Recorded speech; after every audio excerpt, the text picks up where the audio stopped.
দর্শক, বাংলাদেশ এখন টি-20 হারের দিক দিয়ে বিশ্বের শীর্ষে।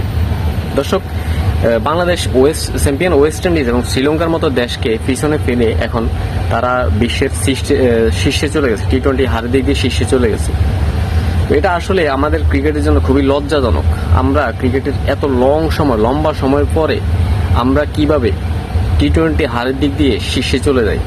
আমাদের পরিবর্তন হচ্ছে বোর্ড প্রেসিডেন্ট, আমাদের পরিবর্তন হচ্ছে কোচ, আমাদের পরিবর্তন হচ্ছে প্লেয়ার। আমরা রদ বদল করে আমরা প্লেয়ার আনতেছি, খেলতে দিতেছি, কিন্তু কি কারণে আসলে বাংলাদেশ লাস্ট আরব আমিরাদের সাথে খুব বাজেভাবে হারলো, পাকিস্তানের সাথে খুব বাজেভাবে হারলো, পাকিস্তানের সাথে খুব লড়াই করেও আবার ঠিকই বোলিং ডিপার্টমেন্ট ব্যর্থ হইলো। তো আসলে কিভাবে বাংলাদেশ ক্রিকেটকে এই হারের থেকে বের করে আনা যায়, এটা নিয়ে স্বয়ং বোর্ড প্রেসিডেন্ট সহ যারা বিসিবি পরিচালক সহ সবাই ডিরেক্ট প্লেয়ারদের সাথে কথা বলে তারা আসলে মাঠে এখানে ব্যর্থ হয়, এই বিষয়গুলোর সমাধান করার জন্য একটি কমিটি গঠন করা উচিত বিসিবির।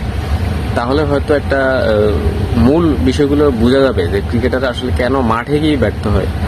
বোর্ড প্রেসিডেন্ট, কোচ এবং প্লেয়ার রদবদল করে আসলে কি কোনো সমাধান পাইছি কিনা আমি এই পর্যন্ত দেখিনি। তবে বাংলাদেশ ক্রিকেটের জন্য এটা খুবই লজ্জাজনক হয়ে যাচ্ছে এইভাবে হেরে যাওয়াটা। সবাই ভালো থাকবেন, আসসালামু আলাইকুম।